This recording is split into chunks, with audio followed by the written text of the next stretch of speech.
વિદ્યાર્થી મિત્રો, છેલ્લે આપણે 1 થી 20 તત્વો સુધી વાત કરતા હતા કે 1 થી 20 તત્વોના પરમાણ્વીય ક્રમાંક શું છે, એમનું નામ શું છે, એમાં કેટલા પ્રોટોન, ન્યુટ્રોન, ઇલેક્ટ્રોનની સંખ્યા કેટલી છે, એમનું પરમાણ્વીય ભાર કેટલો છે, કયા પ્રકારના એ સ્થાયી આયન બનાવે, એને શોર્ટમાં કઈ રીતે યાદ રાખવા, તો એ ચર્ચા આપણે છેલ્લે કરતા હતા.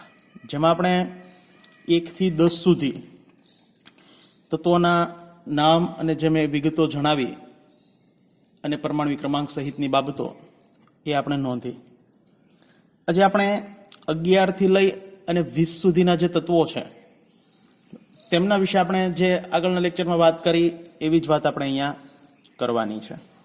તો આપણે શોર્ટ ટ્રીક પણ મેં તમને આપી હતી કે કઈ રીતે 1 થી 20 સુધીના તત્વોને આપણે યાદ રાખવા, કે હા હી લી બેબો કાના ઓફ નીસો મે એ સીફો સકલો આપો કે આવી રીતના પહેલો અક્ષર આપણે યાદ રાખીએ તો ક્રમશઃ આપણે એમના 1 થી 20 સુધીના તત્વો છે એમના નામ આપણે યાદ રાખી શકતા હોઈએ છીએ. તો આજે આપણે 11 થી લઈ પરમાણ્વીય ક્રમાંક 11 થી 20 સુધીના તત્વો વિશે વાત કરવાની છે.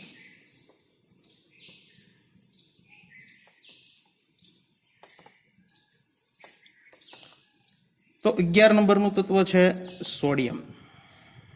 આપણે પહેલો અક્ષર લખી જ લઈએ, આ હી લી બે બોકાના પ્રમાણે, બરાબર. તો આ એટલે હાઇડ્રોજન, હી એટલે હિલિયમ, લી એટલે લિથિયમ, બે એટલે બેરેલિયમ, બો એટલે boron, carbon, nitrogen, oxygen, fluorine અને નિયોન. ત્યાં સુધી આપણે વાત કરી હતી, બરાબર. તો ત્યાંથી આગળ જોઈએ તો ત્યાંથી આગળ છે સોડિયમ 11મું તત્વ, બરાબર. તો મે એ સી ફો સ ક્લો આ પો કે. તો એમના નામ જોઈએ તત્વોના. 11 નંબરનું તત્વ સોડિયમ, 12 નંબરનું તત્વ magnesium, 13 number aluminium, 14 number silicon, 15 number phosphorus, 16 number sulphur, 17 number chlorine, 18 number argon, 19 number potassium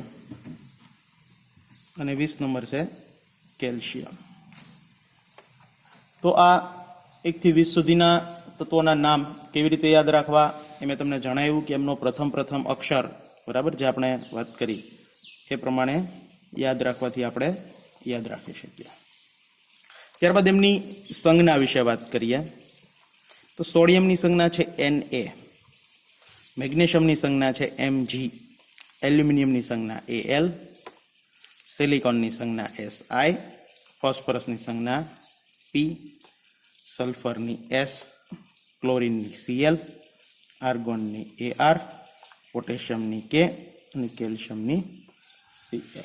આ ખૂબ યાદ રાખજો મિત્રો, કેલ્શિયમની સંજ્ઞા Ca છે, K નથી. K છે એ પોટેશિયમની સંજ્ઞા છે. ઘણી વખત તમે ભૂલ કરી જાઓ કે કેલ્શિયમમાં K લખી નાખતા હો છો. તો આ એમની સંજ્ઞા વિશે વાત થઈ. ત્યારબાદ તેમાં રહેલા પ્રોટોન, ન્યુટ્રોન, ઇલેક્ટ્રોન વગેરેની સંખ્યા વિશે જો આપણે વાત કરીએ તો આગળ આપણે વાત કરીએ એમ કે પ્રોટોન, ઇલેક્ટ્રોન અને ન્યુટ્રોન, જેમાં પ્રોટોન ધનભાર ધરાવે, ઇલેક્ટ્રોન ઋણભાર ધરાવે અને ન્યુટ્રોન વીજભાર રહિત છે. પ્રોટોન અને ન્યુટ્રોન પરમાણુના કેન્દ્રમાં હોય છે, જ્યારે ઇલેક્ટ્રોન છે કેન્દ્રની આસપાસ કક્ષકીય ગતિ કરતો હોય છે. તો આ દરેકની અંદર પ્રોટોન અને ઇલેક્ટ્રોનની સંખ્યા છે તટસ્થ પરમાણુની અંદર સમાન બની રહેવાની છે. જેમનો પરમાણુ ક્રમાંક છે એટલા જ એમની અંદર પ્રોટોન અને ઇલેક્ટ્રોન હશે. તો સોડિયમની અંદર 11 પ્રોટોન તથા 11 ઇલેક્ટ્રોન. 12 નંબરનું તત્વ મેગ્નેશિયમ, તો 12 પ્રોટોન 12 ઇલેક્ટ્રોન મેગ્નેશિયમમાં. 13 નંબરનું એલ્યુમિનિયમ, તો 13 પ્રોટોન ને 13 ઇલેક્ટ્રોન મેગ્નેશિયમમાં. એવી જ રીતના સિલિકોનમાં 14 પ્રોટોન 14 ઇલેક્ટ્રોન, ફોસ્ફરસમાં 15 પ્રોટોન 15 ઇલેક્ટ્રોન, સલ્ફરમાં 16 પ્રોટોન 16 ઇલેક્ટ્રોન, ક્લોરીનમાં 17 પ્રોટોન 17 ઇલેક્ટ્રોન, આર્ગોનમાં 18 પ્રોટોન 18 ઇલેક્ટ્રોન, પોટેશિયમમાં 19 પ્રોટોન 19 ઇલેક્ટ્રોન અને કેલ્શિયમની અંદર 20 પ્રોટોન 20 ઇલેક્ટ્રોન. તો તટસ્થ પરમાણુની અંદર જેટલા પ્રોટોન એટલા જ ઇલેક્ટ્રોન છે એ રહેલા હોય છે, અને બંનેના વીજભાર સામસામા વિરુદ્ધ હોવાથી જ તે પરમાણુ છે એ તટસ્થતા જાળવતો હોય છે. હવે ન્યુટ્રોનની જો સંખ્યાની આપણે વાત કરીએ તો સોડિયમની અંદર ન્યુટ્રોન 12 આવેલા છે, જ્યારે મેગ્નેશિયમની અંદર 12 ન્યુટ્રોન છે, એલ્યુમિનિયમની અંદર 14 ન્યુટ્રોન આવેલા છે, સિલિકોનની અંદર પણ 14 ન્યુટ્રોન છે, ફોસ્ફરસમાં 16 ન્યુટ્રોન છે, સલ્ફરમાં પણ 16 ન્યુટ્રોન છે, ક્લોરીનમાં 18 ન્યુટ્રોન છે, આર્ગોનની અંદર 22 ન્યુટ્રોન છે, પોટેશિયમમાં 20 ન્યુટ્રોન છે, અને કેલ્શિયમમાં પણ 20 ન્યુટ્રોન આવેલા છે. તો આ ન્યુટ્રોનની સંખ્યા વિશે વાત થઈ, બરાબર. દરેકે યાદ રાખવાની છે. જો એક યાદ કઈ રીતે રાખવું, જો સોડિયમની અંદર એક પ્રોટોન કરતાં 1 ન્યુટ્રોન વધારે છે, બરાબર, એટલે કે 12 છે. જ્યારે મેગ્નેશિયમની અંદર જેટલા પ્રોટોન, ઇલેક્ટ્રોન અને ન્યુટ્રોન બધા સરખા છે. એવી જ રીતના એલ્યુમિનિયમમાં પણ 1 વધારે, સિલિકોનમાં 14 જેટલા પરમાણુ ક્રમાંક છે એટલા જ ન્યુટ્રોન છે, ફોસ્ફરસમાં 1 વધારે, સલ્ફરમાં પણ 16 ન્યુટ્રોન એટલે કે જેટલા પરમાણુ ક્રમાંક છે એટલા જ ન્યુટ્રોન આવેલા છે. ત્યારબાદ ક્લોરીનમાં 18 ન્યુટ્રોન આવેલા છે, બરાબર, યાદ રાખવું જોઈશે. જ્યારે આર્ગોનની અંદર 22 ન્યુટ્રોન છે, એ ભૂલ ન પડે, એ ખૂબ યાદ રાખજો, બરાબર. મોટાભાગે બધાની અંદર પ્રોટોન, ન્યુટ્રોન ને ઇલેક્ટ્રોનની સંખ્યા નજીક છે, જ્યારે આની અંદર થોડો એવો ડિફરન્ટ છે. આર્ગોનમાં 22 ન્યુટ્રોન આવેલા છે, પોટેશિયમમાં 20 ન્યુટ્રોન છે, જ્યારે કેલ્શિયમની અંદર પણ એના પરમાણુ ક્રમાંક જેટલા 20 ન્યુટ્રોન આવેલા છે. પોટેશિયમમાં 1 વધારે છે, જ્યારે કેલ્શિયમમાં એની પરમાણુ ક્રમાંક જેટલા જ ન્યુટ્રોન આવેલા છે. ત્યારબાદ પરમાણુ ભાર વિશે વાત કરીએ તો સોડિયમનો પરમાણુ ભાર છે 23, પ્રોટોન અને ન્યુટ્રોનની સંખ્યાનો સરવાળો, બરાબર, એને આપણે પરમાણુ ભાર કહીએ છીએ, જે છે 23. ત્યારબાદ મેગ્નેશિયમનો પરમાણુ ભાર છે 22 ને 12 ને 12 24, એલ્યુમિનિયમમાં 27, બંનેનો સરવાળો, પ્રોટોન તથા ન્યુટ્રોન, સિલિકોનમાં 28, ફોસ્ફરસની 31, સલ્ફરમાં 32, ક્લોરીનમાં, હવે મિત્રો અહીંયા યાદ રાખજો, ક્લોરીનનો પરમાણુ ભાર છે એ 35.5 છે, 17 અને 18નો સરવાળો, બરાબર, એટલે કે 35 નથી પણ કેટલો છે, 35.5 છે. આ 0.5 કઈ રીતે આવ્યા એના વિશે આપણે આગળ શીખશું કે ક્લોરીન છે એમના જે સમસ્થાનિકો છે એમનો સરેરાશ દળ છે એ અહીંયા લેવામાં આવતું હોય છે, જેના કારણે ક્લોરીનનો પરમાણુ ભાર છે એ 35.5 મળે છે. એ યાદ રાખજો, બરાબર મિત્રો, ખાસ. ત્યારબાદ આર્ગોનનો પરમાણુ ભાર જોઈએ તો એ 40 છે, પોટેશિયમમાં 19 + 20 એટલે કે 39, જ્યારે કેલ્શિયમમાં 20 + 20 એટલે 40. તો દરેકનો પરમાણુ ભાર છે એ એમાં રહેલા પ્રોટોન અને ન્યુટ્રોનની સંખ્યાના સરવાળા જેટલો હોય છે. તો એમનો સરવાળો કરીએ એટલે આપણે પરમાણુ ભાર પ્રાપ્ત થતા હોય છે. હવે એ કયા પ્રકારના દરેક તત્વો છે આયનો ધરાવે એમના વિશે આપણે વાત કરવાની છે.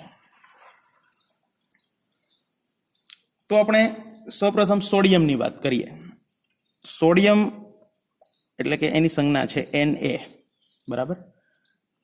પરમાણુની જે કાંઈ આયનો છે, બરાબર, આ આયનોની જે રચના છે એના માટે 100% ઇલેક્ટ્રોન જવાબદાર હોય છે. ઇલેક્ટ્રોનની સંખ્યામાં ફેરફાર થાય એટલે પરમાણુ તટસ્થ ન રહેતા એ આયનમાં પરિવર્તિત થાય છે, કાં તો તે ધન આયન હોય અથવા તો ઋણ આયનમાં પરિવર્તિત થતો હોય છે. તો સોડિયમની સૌપ્રથમ વાત કરીએ આપણે. તો સોડિયમની અંદર ઇલેક્ટ્રોનની સંખ્યા જોઈએ તો એ આપણે જાણીએ છીએ કેટલી છે, 11 છે. હવે સોડિયમની અંદર 11 પ્રોટોન ને 11 ન્યુટ્રોન એ એમના કેન્દ્રમાં રહેલા હશે. જ્યારે ઇલેક્ટ્રોન, ટોટલ 11 ઇલેક્ટ્રોન છે, આપણે વહેંચણી કરીએ તો આપણે જાણીએ છીએ કે કક્ષાઓ જે છે, પહેલી કક્ષા, બીજી કક્ષા, ત્રીજી કક્ષા, ચોથી કક્ષા, તો એમ ક્રમશઃ પહેલી કક્ષાની અંદર આપણે મેક્સિમમ 2 ઇલેક્ટ્રોન સમાવી શકીએ, બીજી કક્ષામાં આપણે આગળ વાત કરીએ એમ 8 સમાવી શકીએ, ત્રીજી કક્ષામાં આપણે 18 સમાવી શકીએ, બરાબર. એમ ક્રમશઃ 32, એવી રીતના 2n² આપણે આગળ વાત કરી એ સૂત્ર મુજબ આપણે ઇલેક્ટ્રોન છે એ કક્ષાઓની અંદર સમાવેશ કરી શકતા હોઈએ છીએ, જ્યાં n બરાબર કક્ષાનો ક્રમાંક. હવે અહીંયા આપણે 11 ઇલેક્ટ્રોનની ગોઠવણી કરવાની છે. તો 11 માંથી પહેલા 2 ઇલેક્ટ્રોન છે પહેલી કક્ષકમાં ભરાશે, એટલે કે આ પહેલી કક્ષા જે છે એમની અંદર 2 ઇલેક્ટ્રોન હશે. બીજી કક્ષાની અંદર 8 ઇલેક્ટ્રોન, તો 11 હતા એમાંથી 2 ગયા પહેલી કક્ષામાં, બીજી કક્ષામાં 8 ઇલેક્ટ્રોન ગોઠવાના. બરાબર. હવે કેટલા વધ્યા? તો કે 8 ને 2 10 થયા. તો ટોટલ આમાં સોડિયમમાં ઇલેક્ટ્રોન કેટલા છે? 11. તો 1 ઇલેક્ટ્રોન વધશે, એ ક્યાં જશે? એની પછીની ક્રમશઃ કક્ષામાં દાખલ થશે. તો છેલ્લો ઇલેક્ટ્રોન છે એ ક્યાં દાખલ થશે મિત્રો? ત્રીજી કક્ષામાં દાખલ થશે. હવે એ સ્વાભાવિક છે કે આપણે વાત કરી એમ કે કોઈ પણ તત્વ એ એવો વિચારતું હોય છે કે આમ તો કહી શકાય કે એનું એવી રચના અથવા એવું વલણ આપણે કહી શકીએ કે કોઈ પણ તત્વ એવું વલણ ધરાવતું હોય કે પોતાની બાહ્ય કક્ષા સંપૂર્ણ છેલ્લી કક્ષા ભરાયેલી રહે એવો વલણ ધરાવવાનો પ્રયત્ન છે એ કરતું હોય છે. તો મિત્રો અહીંયા છેલ્લી કક્ષામાં આપણે જો ભરવી હોય એટલે કે આ ત્રીજી કક્ષા, તો એની અંદર આપણે 8 ઇલેક્ટ્રોન છે એ ભરવા પડે. આમ તો 18 ઇલેક્ટ્રોન ભરાય, પણ આપણે તત્વ છે એ અષ્ટક રચના પ્રાપ્ત કરવાના પ્રયાસમાં હોય છે કે કોઈ પણ તત્વ પોતાની બાહ્ય કક્ષામાં 8 ઇલેક્ટ્રોન રહે એવું એ વલણ ધરાવવાનો પ્રયત્ન કરતું હોય. તો જો આપણે અહીંયા 8 ઇલેક્ટ્રોન છેલ્લી કક્ષામાં કરવો હોય તો શું કરવું પડે? તો અહીંયા 7 ઇલેક્ટ્રોન છે સોડિયમને મેળવવા પડે. 1 છે અને 7 બીજા જો મેળવે તો ટોટલ અહીંયા 8 ઇલેક્ટ્રોન થાય. અથવા તો આ 1 ઇલેક્ટ્રોન એ ગુમાવી દે તો છેલ્લી કક્ષા કઈ બની જાય? તો કે જો આ ઇલેક્ટ્રોન એ ગુમાવી દે તો આ કક્ષા વહી ગઈ, દૂર થઈ ગઈ કક્ષામાં, એક ઇલેક્ટ્રોન જ નથી. તો છેલ્લી કક્ષામાં 8 ઇલેક્ટ્રોન આવી ગયા.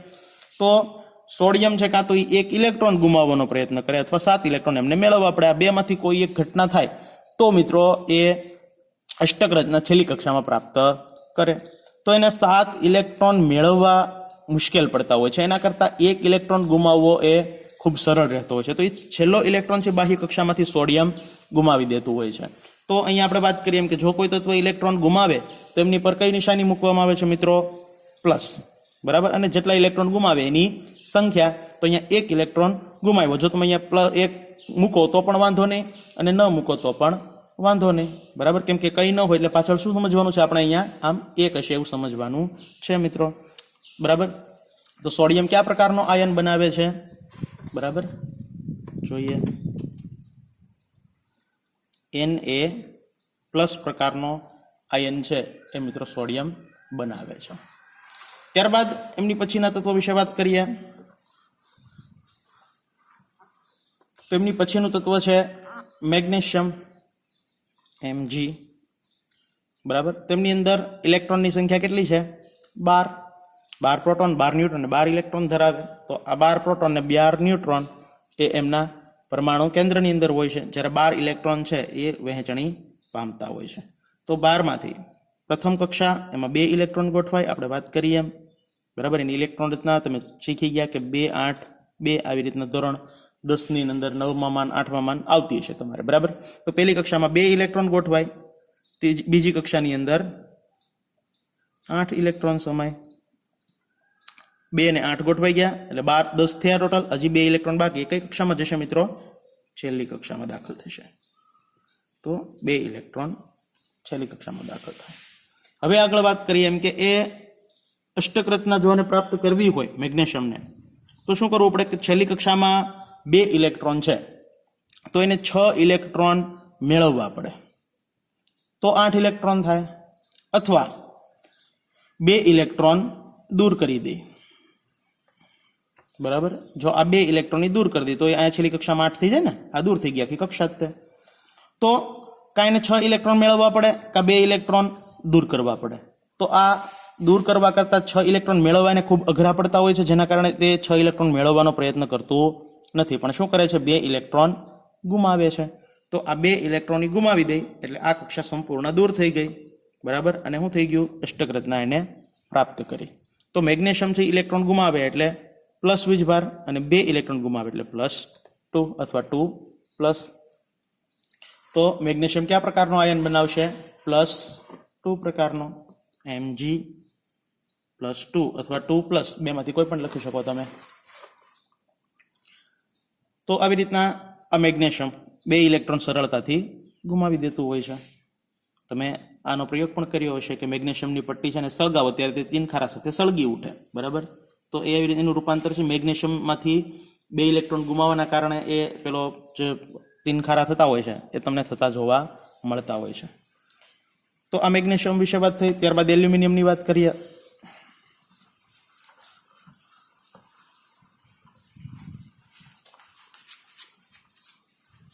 તો આવી જ રીતે એલ્યુમિનિયમ પરમાણુ ક્રમાંક 13 એટલે કે તે 13 ઇલેક્ટ્રોન ધરાવે છે।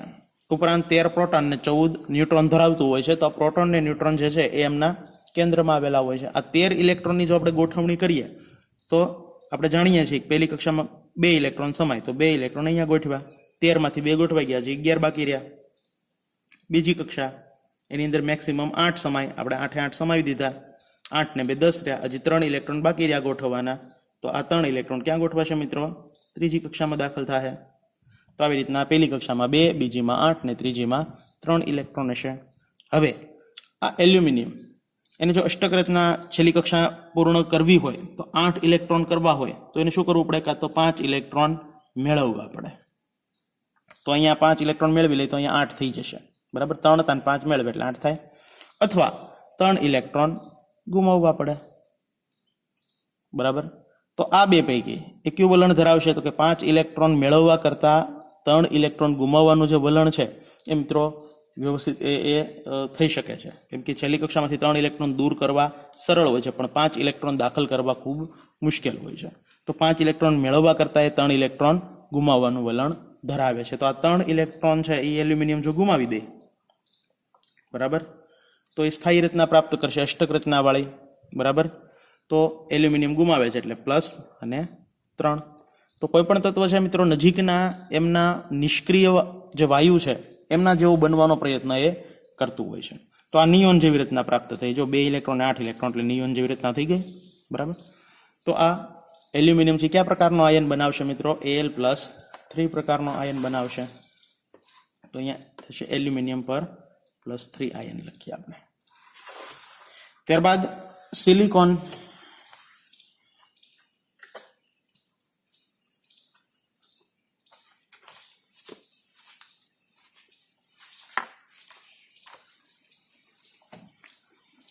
સિલિકોનનો પરમાણુ ક્રમાંક 14 એટલે કે એમની અંદર 14 ઇલેક્ટ્રોન હશે, જ્યારે 14 પ્રોટોન અને 14 ન્યુટ્રોન કેન્દ્રમાં હશે, બરાબર? આ કેન્દ્રની આસપાસ 14 ઇલેક્ટ્રોન ગોઠવણી પામશે। તો પ્રથમ કક્ષા એમાં ગોઠવાશે 2 ઇલેક્ટ્રોન, બીજી કક્ષા એમાં સમાશે 8 ઇલેક્ટ્રોન, ત્રીજીમાં 4 ઇલેક્ટ્રોન। તો આવી રીતે ટોટલ 14 ઇલેક્ટ્રોન ગોઠવાશે। હવે મિત્રો આને છે એ 4 ઇલેક્ટ્રોન મેળવે તો 8 ઇલેક્ટ્રોન થાય, અથવા 4 ઇલેક્ટ્રોન ગુમાવે તોય 8 ઇલેક્ટ્રોન થાય, કેમ કે આ 4 ગુમાવી દે તો અષ્ટક રચના આવી ગઈ, 4 મેળવી લે તો છેલ્લી કક્ષામાં આ ત્રીજી કક્ષામાં 8 થઈ જાય, બરાબર? તો એને 4 ઇલેક્ટ્રોન મેળવવા અને 4 ઇલેક્ટ્રોન ગુમાવવા અહીંયા બંને સંખ્યા સરખી છે, એટલે સિલિકોન 4 ઇલેક્ટ્રોન મેળવી પણ શકે છે અને 4 ઇલેક્ટ્રોન ગુમાવી પણ શકે છે। પણ મોટાભાગના સિલિકોનના સંયોજનો છે એ ઇલેક્ટ્રોનની ભાગીદારીઓ કરી અને સંયોજનો બનાવતા હોય છે, બરાબર? એટલે આ 2 પ્રકારના આયનો બનાવી શકે, +4 એ બનાવી શકે અને -4 કે મેળવે તો -4, ગુમાવે તો +4, તો 2 પ્રકારના આયનો એ બનાવી શકે છે। પણ સિલિકોન છે મોટા ભાગે Si-4, તો સિલિકોન મોટા ભાગે સહસંયોજક સંયોજનો કહેતા ભાગીદારીવાળા સંયોજનો તૈયાર કરતું હોય છે। ત્યારબાદ વાત કરીએ આપણે સિલિકોન પછી આવશે ફોસ્ફરસ। ફોસ્ફરસનો પરમાણુ ક્રમાંક છે 15, તો એમની અંદર 15 ઇલેક્ટ્રોન હશે, બરાબર? ઉપરાંત એમની અંદર 15 પ્રોટોન અને 16 ન્યુટ્રોન હશે જે કેન્દ્રમાં ગોઠવાશે। જ્યારે 15 ઇલેક્ટ્રોન છે એ પહેલી કક્ષામાં 2 ગોઠવીએ, અહીંયા 2 ઇલેક્ટ્રોન, બીજી કક્ષામાં 8 ઇલેક્ટ્રોન, બાકી વધ્યા 5 10 ઇલેક્ટ્રોન ગોઠવાના, 5 વિધા તો છેલ્લી કક્ષામાં 5 ઇલેક્ટ્રોન ગોઠવાય. હવે એને અષ્ટક રચના કરવી હોય તો છેલ્લી કક્ષામાં કાં તો 3 ઇલેક્ટ્રોન એને મેળવવા પડે, કાં એને કેટલા 5 ઇલેક્ટ્રોન ગુમાવવા પડે. તો આગળ અમને તમને ઉદાહરણ આપ્યું એમ કે તમને કહેવામાં આવે કે તમારી આગળ 8 રૂપિયા હોવા જોઈએ, બરાબર. તમારી આગળ 5 રૂપિયા હોય તો મિત્રો તમારે 3 રૂપિયા કાં તો એકથી મેળવવા પડે કાં 5 રૂપિયા ગુમાવવા પડે. પણ મોટી સંખ્યા કરતાં નાની સંખ્યા છે એ સરળતાથી પાર પડતી હોવાથી આપણે એ 5 ઇલેક્ટ્રોન ગુમાવવાના બદલે 3 ઇલેક્ટ્રોન મેળવવાનો પ્રયત્ન વિશેષ કરતું હોય છે. તો 3 ઇલેક્ટ્રોન મેળવે તો અહીંયા અષ્ટક રચના પ્રાપ્ત કરતું હોય તો એ 5 ઇલેક્ટ્રોન ગુમાવતું નથી, પણ શું કરશે 3 ઇલેક્ટ્રોન મેળવશે. તો ફોસ્ફરસ 3 ઇલેક્ટ્રોન મેળવી લે એટલે અહીંયા કેટલા થઈ જાય 8 ઇલેક્ટ્રોન. તો આવી રીતના ફોસ્ફરસ મેળવે એટલે એની પર કયો બીજભાર આવશે ઋણ. કેટલા ઇલેક્ટ્રોન મેળવે છે 3 તો -3 અથવા 3 - અથવા તમે લખી શકો કે P3- બેમાંથી કોઈ પણ આ તમે લખી શકો, આવી રીતે લખી શકો અને આવી રીતે પણ લખી શકો છો. તો થશે P-3. 3 ઇલેક્ટ્રોન મેળવે છે ફોસ્ફરસ તો P3- અથવા -3. ત્યારબાદનું તત્વ છે સલ્ફર.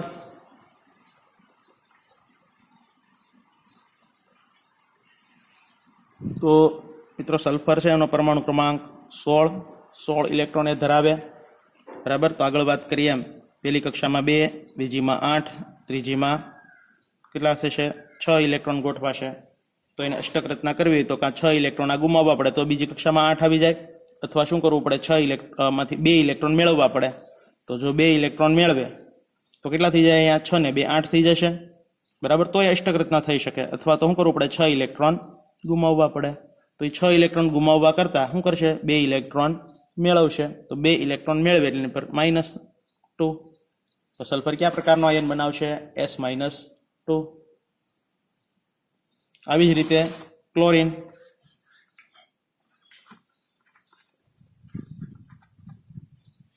ક્લોરીન છે એનો પરમાણુ ક્રમાંક આપણે જાણીએ છીએ શું છે મિત્રો 17. તો 17 ઇલેક્ટ્રોન એની અંદર ગોઠવાતા હોય, બરાબર. પહેલી કક્ષામાં 2, બીજીમાં 8, ત્રીજીમાં 7 ઇલેક્ટ્રોન, બરાબર.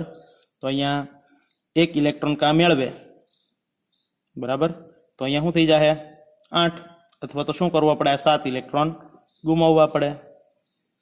તો 7 ગુમાવવા અઘરા પડતા હોય એના કરતાં 1 મેળવવો સરળ રહેતો હોય. તો 7 ગુમાવવાના બદલે શું પ્રયત્ન કરે છે 1 ઇલેક્ટ્રોન મેળવવાનો. મેળવે એટલે માઇનસ અને 1 મળે એટલે 1 ન લખો તો ચાલે, કાંઈ ન હોય એટલે પાછળ 1 હોય. તો Cl- અથવા તો Cl-1. તો ક્લોરીન બનાવશે Cl-1. ત્યારબાદ આર્ગોન. તો મિત્રો આર્ગોન છે એ 18 ઇલેક્ટ્રોન ધરાવે છે, આપણે જાણીએ છીએ, બરાબર. તો 18 ઇલેક્ટ્રોનની ગોઠવણી કરીએ તો પહેલી કક્ષામાં 2, બીજીમાં 8, ત્રીજીમાં 8 થઈ ગયા, 18 ટોટલ ગોઠવાઈ ગયા. હવે એની બાહ્ય કક્ષામાં 8 ઇલેક્ટ્રોન છે એટલે એને ઇલેક્ટ્રોન કાંઈ ગુમાવવું નહીં પડે, કાંઈ એ કોઈ મેળવવું નહીં પડે. એટલે આર્ગોન છે ઇલેક્ટ્રોનની આપલે કરશે નહીં મિત્રો, કેમ કે એની બાહ્ય કક્ષામાં ઓલરેડી 8 ઇલેક્ટ્રોન અહીંયા ભરાયેલા છે. છેલ્લી કક્ષા 8 ઇલેક્ટ્રોનથી જ ભરાયેલી હોવાથી એ ઇલેક્ટ્રોનની આપલે કરતું નથી. તો એની પર વીજભાર થશે 0, બરાબર. તમને આગળ ઉદાહરણ આપ્યું એવું જ હું ઉદાહરણ આપું કે ભાઈ તમારી આગળ 8 રૂપિયા હોવા જોઈએ, તો જેની આગળ 8 કરતાં ઓછા હશે એને મેળવવા પડશે, 8 કરતાં વધુ હશે એ ગુમાવતો હશે. અથવા તો જેની પાસે એક્ઝેક્ટ 8 રૂપિયા હોય એ સ્વાભાવિક છે કોઈ પાસેથી મેળવે પણ નહીં અને કોઈને કાંઈ આપે પણ નહીં, ગુમાવે પણ નહીં. તો અહીંયા 8 ઇલેક્ટ્રોનથી બાહ્ય કક્ષામાં હોવાથી આર્ગોન 8 એકે પણ ઇલેક્ટ્રોન ગુમાવતો પણ નથી અને મેળવતો પણ નથી. એટલે આર્ગોન પર થશે 0 વીજભાર, કેમ કે કોઈ સાથે ઇલેક્ટ્રોનની કંઈ આપલે કરતો નથી, નિષ્ક્રિય વાયુ છે. તો આર્ગોન છે એ એના પર 0 વીજભાર. આવી જ રીતે આર્ગોનની આગળનો જો તત્વ જોઈએ તો છે પોટેશિયમ. પોટેશિયમનો પરમાણુ ક્રમાંક 19 એટલે કે એની અંદર 19 ઇલેક્ટ્રોન હશે. પહેલી કક્ષામાં 2, બીજીમાં 8, ત્રીજીમાં 9 ઇલેક્ટ્રોન હશે. હવે સ્વાભાવિક છે કે અહીંયા 9 ઇલેક્ટ્રોન છે, બરાબર. એને અષ્ટક રચના પ્રાપ્ત કરવી હોય તો શું કરવું પડશે 1 ઇલેક્ટ્રોન ગુમાવવો પડશે. 1 ઇલેક્ટ્રોન ગુમાવી દે, બરાબર. તો શું થઈ જાય અહીંયા 8 થઈ જશે ને, અહીંયા સમજાય છે. તો અહીંયા જો 8 કરવા હોય તો શું કરવું પડે 1 ઇલેક્ટ્રોન ગુમાવવો પડે. તો પોટેશિયમ 1 ઇલેક્ટ્રોન ગુમાવે એટલે પ્લસ વીજભાર 1 ન લખો તો ચાલે. પોટેશિયમ બનાવશે +1 વીજભાર વાળો આયન K+, બરાબર. આવી જ રીતે એમની પછીનું તત્વ છે કેલ્શિયમ. પરમાણુ ક્રમાંક છે 20, એટલે કે 20 ઇલેક્ટ્રોન હશે. પહેલી કક્ષામાં 2, બીજીમાં 8, એની પછીનીમાં 10 ઇલેક્ટ્રોન. આપણે વાત કરીએ એમ છેલ્લી કક્ષામાં એ અષ્ટક રચના કરવાનો પ્રયત્ન કરતું હોય તો અહીંયા 10 ઇલેક્ટ્રોન છે અષ્ટક રચના કરવી એટલે કે 8 ઇલેક્ટ્રોન કરવા હોય તો શું કરવું પડે? 2 ઇલેક્ટ્રોન ગુમાવવા પડે. તો 2 ઇલેક્ટ્રોન ગુમાવવા માટે શું કરશે? ગુમાવે એટલા માટે શું થાય? પ્લસ વીજભાર, અને 2 ગુમાવે એટલે +2 અથવા 2+. તો કેલ્શિયમ કયા પ્રકારનો આયન બનાવશે? Ca+2 પ્રકારનો. તો આવી રીતે આ દરેક તત્વો છે એ આ ટાઈપના આયનો છે એ મિત્રો બનાવતા હોય છે. આમની અંદર ધાતુ, અધાતુ, અર્ધધાતુ ત્રણેયનો સમાવેશ કરવામાં આવ્યો છે. પણ આમાં ધાતુ કોણ છે, અધાતુ કોણ છે, અર્ધધાતુ કોણ છે, બરાબર, એમના વિશેનો અભ્યાસ આપણે આગળના ધોરણોમાં આગળના ચેપ્ટરોની અંદર કરવાનો થશે. એટલે આપણે અહીંયા આપણે રિવિઝન કરતા નથી, એમના વિશેની કોઈ વાત આપણે અહીંયા કરતા નથી, બરાબર. તો આ 1 થી 11 થી લઈને 20 સુધીના તત્વો છે. એમના નામ, સંજ્ઞા, પરમાણુમિક ક્રમાંક, એની અંદર રહેલા પ્રોટોન, ઇલેક્ટ્રોન, ન્યુટ્રોનની સંખ્યા, એમનો પરમાણુ ભાર અને કયા પ્રકારના આયનો બનાવે છે તે આયનો, એ મિત્રો દરેકે પાકા કરવાના છે. તમને વચ્ચેથી પણ પૂછવામાં આવે તો પણ તમને આ આવડવું જરૂરી છે. દાખલા તરીકે પૂછવામાં આવે કે ફોસ્ફરસની અંદર રહેલા ન્યુટ્રોનની સંખ્યા જણાવો, તો સીધું આવડી જવું જોઈએ કે 16. કયા પ્રકારનો આયન બનાવે ફોસ્ફરસ? તો કે P-3 પ્રકારનો. પોટેશિયમ કયા પ્રકારનો આયન બનાવે? તો કે K+ પ્રકારનો. સોડિયમ કયા પ્રકારનો? તો કે Na+ પ્રકારનો. તો આવી રીતે આ ખૂબ તમારે આખું કોષ્ટક છે એ પાકું કરી નાખવાનું છે, વ્યવસ્થિત રીતે સમજી વિચારી અને મગજ ચલાવીને પાકું કરવાનું છે, બરાબર. અને આ હોમવર્કની અંદર આપણે આજે ચલાવ્યા 11 થી લઈને 20 સુધીના જે તત્વોની માહિતી મેં ઉપર આપી છે એ તમારે થોડી વાર માટે વિડીયો ચોંટાડી અને કેટલી વાર લખવાનું છે? 30 વાર. અને ખૂબ તમારે હાલતા ચાલતા પણ પાકું કરી નાખવાનું છે. તો આ હોમવર્ક દરેક કરીને મોકલી દેવાનું છે. તો અહીંયા આપણે આ વિડીયો પૂર્ણ કરીએ. આવતીકાલથી અથવા તો આગળના લેક્ચરથી આપણે જે કંઈ જ્યાં ચેપ્ટર આપણે અધૂરું છોડ્યું ત્યાંથી આપણે આગળ શરૂ કરશું.